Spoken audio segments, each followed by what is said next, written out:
Kaum muslimin dan muslimat rahimani wa rahmakumullah. Zikir dan pada waktu pagi dan petang memiliki keutamaan di sisi Allah Subhanahu wa taala. Allah Azza wa Jalla menyebutkan wasabbihuhu bukratan wa asila. Dan hendaklah kalian bertasbih. Tasbih termasuk daripada zikir kepada Allah pada waktu pagi dan pada waktu petang. Dan banyak lagi ayat-ayat Allah Subhanahu wa taala menjelaskan kepada kita untuk berzikir kepada Allah pagi dan petang. Harus kita mengamalkannya dan jangan pernah meninggalkannya. Karena ini merupakan amalan yang Allah Azza wa Jalla perintahkan, tentunya memiliki banyak keutamaan. Kalau kita ditanya apa saja keutamaannya, Nabi Shallallahu Alaihi Wasallam pernah menyebutkan dalam sebuah hadis, "La an aq'uda ma'a qaumin yadhkurunallaha ta'ala min salatil ghadati hatta tatlu'a syams ahabbu ilayya min a'tiqa arba'atan min waladi Ismail."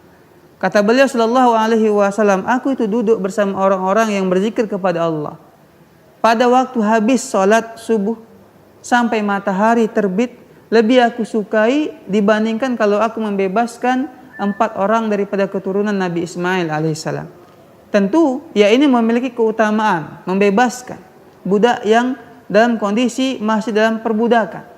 Nabi Shallallahu Alaihi Wasallam menyebutkan bahwa orang yang berzikir pagi dan petang itu lebih mulia, lebih afdol, lebih besar pahalanya dibandingkan orang yang membebaskan budak-budak ini. Kemudian juga Allah Subhanahu wa taala secara umum menjelaskan tentang keutamaan zikir.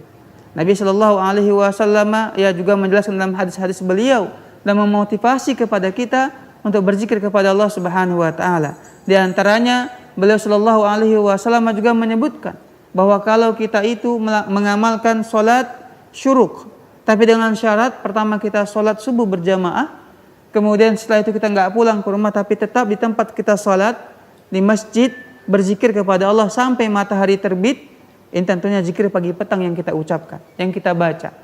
Kemudian Allah Subhanahu wa taala akan memberikan kepada kita setelah kita berzikir sampai matahari terbit kemudian menunggu sebentar dan sholat 2 rakaat sholat syuruk, maka Allah Subhanahu wa taala kata Nabi memberikan kepada kita pahala seperti haji dan umrah secara sempurna.